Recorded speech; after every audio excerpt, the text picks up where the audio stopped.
दक्ष news, सामान्यांच्या हक्कासाठी नेहमी दक्ष।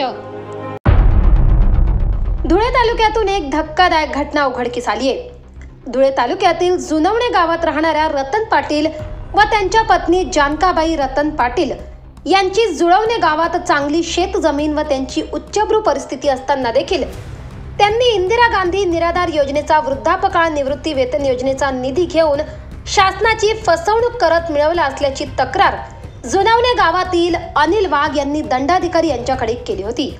मात्र तहसीलदारांनी या गंभीर प्रकरणाची कुठलीही दखल न घेतल्याने सदर तहसीलदारांना पाटील कुटुंबियांकडून शासनाची निधी वसूल करता येत नसेल तर त्यांनी आपल्या नावापुढे असलेली दंडाधिकारी ही उपाधी काढून टाकावी अशी मागणी यावेळी करण्यात आली आहे। आबासाहेब अनिल शंकर वाघ, राहणार जुनवणे, SIT जिल्हा उपाध्यक्ष।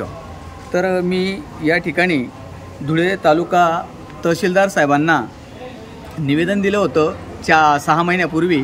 तरी रतन कुंजू पाटील व जानकाबाई रतन पाटील हे जुनवण्याचे रहिवासी असून त्यांना 3 हेक्टर 10 आर जमीन आहे व त्यांचे 2 मुलं आहेत। एक मुलगा ITIचा प्रोफेसर आहे जो आत्ता हयात आहे, सीताराम रतन पाटील।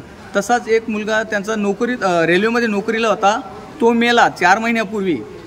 तर रतन कुंजू पाटील आणि जानकाबाई रतन पाटील यांनी शासनाची संगायो वृद्धापकाळ योजनेचा लाभ घेऊन जे पैसे दिलेले आहेत शासनाने त्यांच्याकडून 10 पटीने पैसे वसूल करावे असं तहसीलदार साहेबांना 8 महिन्यापासून मी तगादा लावतोय, 6 महिन्यापासून मी तगादा लावतोय।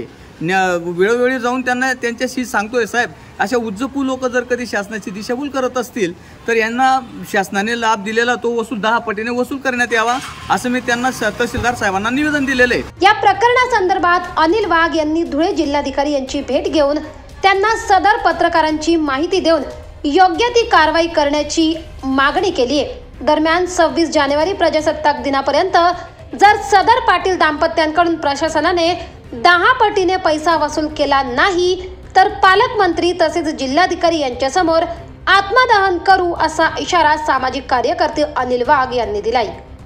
नागिंद मोरे, दक्ष न्यूज, धुळे।